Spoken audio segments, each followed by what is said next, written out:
ایک طلاق کا مسئلہ تھا، دوسرا میں نے آپ کو بتایا تھا حلالہ۔ حلالہ کی اسلام میں گنجائش ہے نہیں ہے، حلالہ کرنے اور کروانے والے پر اللہ کے نبی نے لعنت فرمائی ہے۔ حلالہ کی گنجائش شرط، حلالہ کیا ہے؟ شرط رکھ کے جو نکاح کیا جاتا ہے ایک رات کے لیے یا کچھ ٹائم کے لیے شرط رکھ کے، تو اس کی اسلام میں گنجائش نہیں ہے، ٹھیک ہے۔ ہاں اب دیکھیں کلیش ہو گیا، وَإِذَا طَلَّقْتُمْ، مردوں کا یا مذکر کا صیغہ، مردوں کو اللہ پاک فرما رہے اگر آپ طلاق دے دیں النساء، اپنی بیویوں کو، عورتوں کو، اپنی بیوی، غیر محرم عورت کو تو کوئی طلاق نہیں نہ دے سکتا، جس سے نکاح ہوگا اسی کو طلاق ہو سکتی ہے، ٹھیک ہے۔ اپنی بیویوں کو، اپنی عورتوں کو طلاق دے دو، فَبَلَغْنَا، اچھا عورت کے لیے اب اس میں کتنی عدت تھی؟ 3 ماہ، 3 حیض، ثلاثۃ قروء، 3 مہینے، ٹھیک ہے۔ اللہ پاک فرمانے فَبَلَغْنَا، اور وہ پہنچ جائیں، عورتیں پہنچ جائیں، أَجَلُهُنَّ، اپنی عدت یعنی 3 مہینوں کو پوری ہو جائے، ان کی عدت پوری ہو جائے، فَلَا تَعْزُلُوهُنَّ،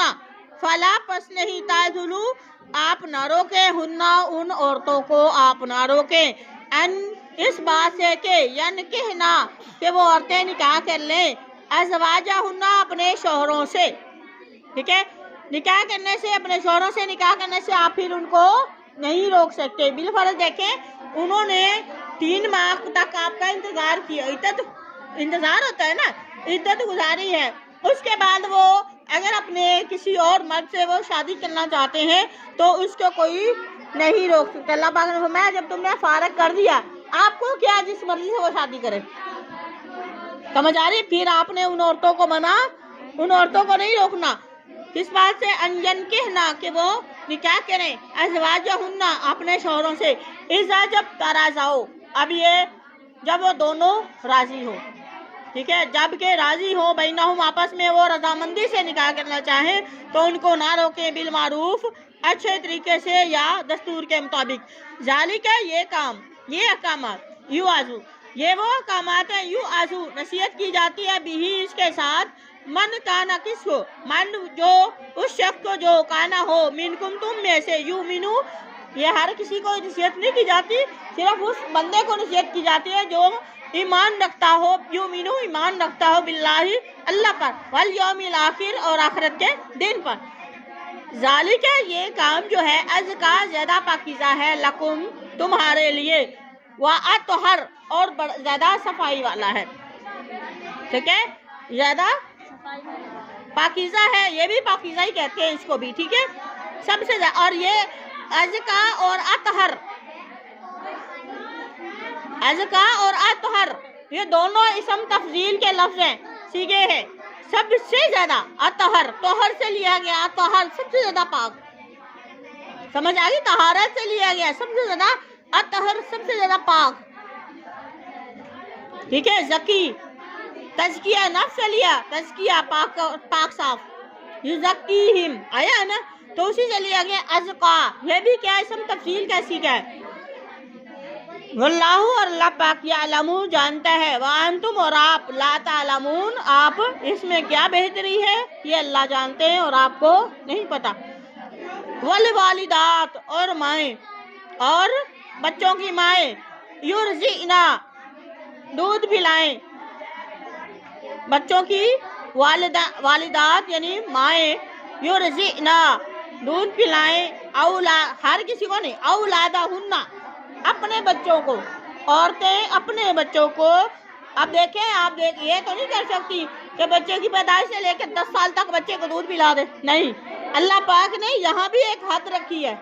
کتنے سال تک بچے کو دودھ پلانا ہے؟ 2 سال، 2 سال سے 1 دن بھی اوپر نہیں ہے، سمجھ آ رہی ہے؟ حرام ہے، 2 سال کے بعد گنجائش نہیں ہے، والوالدات اور مائیں، یرضعنا یہ رضاعت کا مسئلہ آ گیا ہے، دودھ پلانے کا مسئلہ، رضاعت، مائیں اپنے پلائیں، دودھ پلائیں، اولادہن اپنی اولاد کو یا اپنے بچوں کو، حولین 2 سال، کاملین پورے 2 سال، حولین کسے کہتے ہیں؟ تثنیہ کا صیغہ 2 پورے 2 سال، کاملین حولین 2 سال، کاملین پورے 2 سال، لمن یہ اس شخص کے لیے ہے، ارادہ جو چاہے، ان